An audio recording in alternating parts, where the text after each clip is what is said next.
আমাদের এই মুরগিগুলোর বয়স আজকে 45 দিন।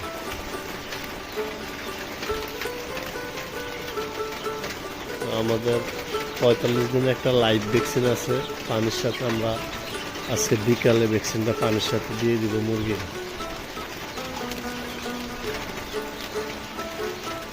আর আমরা দুইটা মেডিসিন সবসময় চালাই। মেডিসিনগুলো হচ্ছে রিপেন্স আর হচ্ছে গার্লিসিন টিএস, এটা হচ্ছে অ্যান্টিভাইরাল। আর এটা মারেক্সের জন্য, তারপর বুক শুকনোর জন্য ভালো কাজ করে। আমরা এই দুইটা ওষুধ মুরগি যখন 9 দিন বয়স, ওই 9 দিন বয়স থেকে প্রত্যেক দিন সকালে আমরা এই মেডিসিনটা চালাই। দুইটা মেডিসিনে লিটারে 1 মিলি করে দিই আর কি।